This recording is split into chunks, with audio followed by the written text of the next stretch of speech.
Alright, so it is almost a full week since I last did you know what. I won't say it here because I'm out in public, but I do want to say that it has forced me to open the doors to accepting all sorts of interesting novelties in my life that normally would be inconvenient or force me to think outside the box or whatever, right? So I've been having a lot of interesting conversations with people, right? I come out here to the library or go to some other place and I see somebody interesting and I just randomly start a conversation.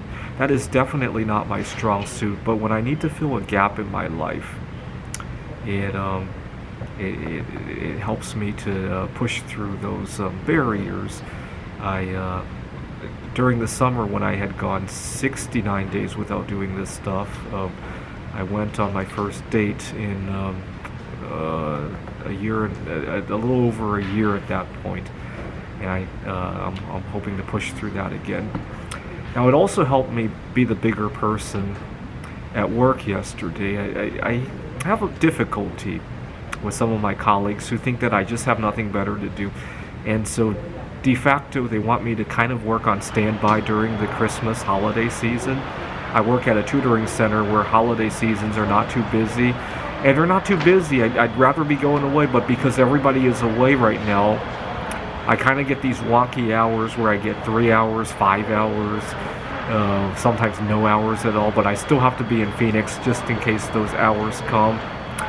And yesterday I was talking to my boss about this, and internally I was angry.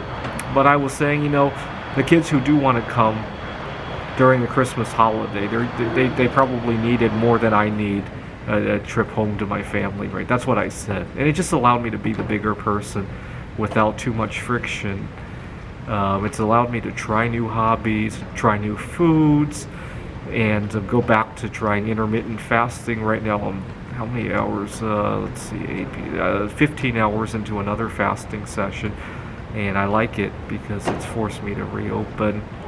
Yesterday, I was kind of disappointed because yesterday was obviously the FOMC meeting where the Feds raised interest rates by 50%, and I was waiting for Peter Schiff to talk about it, and he only briefly had a 10-minute interview with Fox News. He didn't have a full episode of the Peter Schiff show. I was waiting for that, and but you know what? I was open-minded and I watched other commentaries about it, and it made me discover a few new things that I wouldn't have discovered. I gotta point out something. People are talking about how right now there's not a whole lot of people dying because of the pandemic, but we have a tridemic going on where there's flu, COVID, and RSV. And there's a lot of discussion about how much work people are going to miss. We're already in a recession. We can't afford so many sick days. I gotta point out something. When somebody calls a sick day and they stay home, a lot of times that's when the creative thoughts will come to their mind, right? I was sick for a couple days for COVID last May, and then before that I had 2 years ago I had a really bad case of the flu. And both times, when I stayed home, I had all sorts of interesting creative ideas. It allowed me to return to work as an even better employee, right? Similarly, the withdrawal from this that I'm currently going through has also helped me open up. So you can't just see life as a linear thing. When something gives way, you lose this. No, it's a change, right?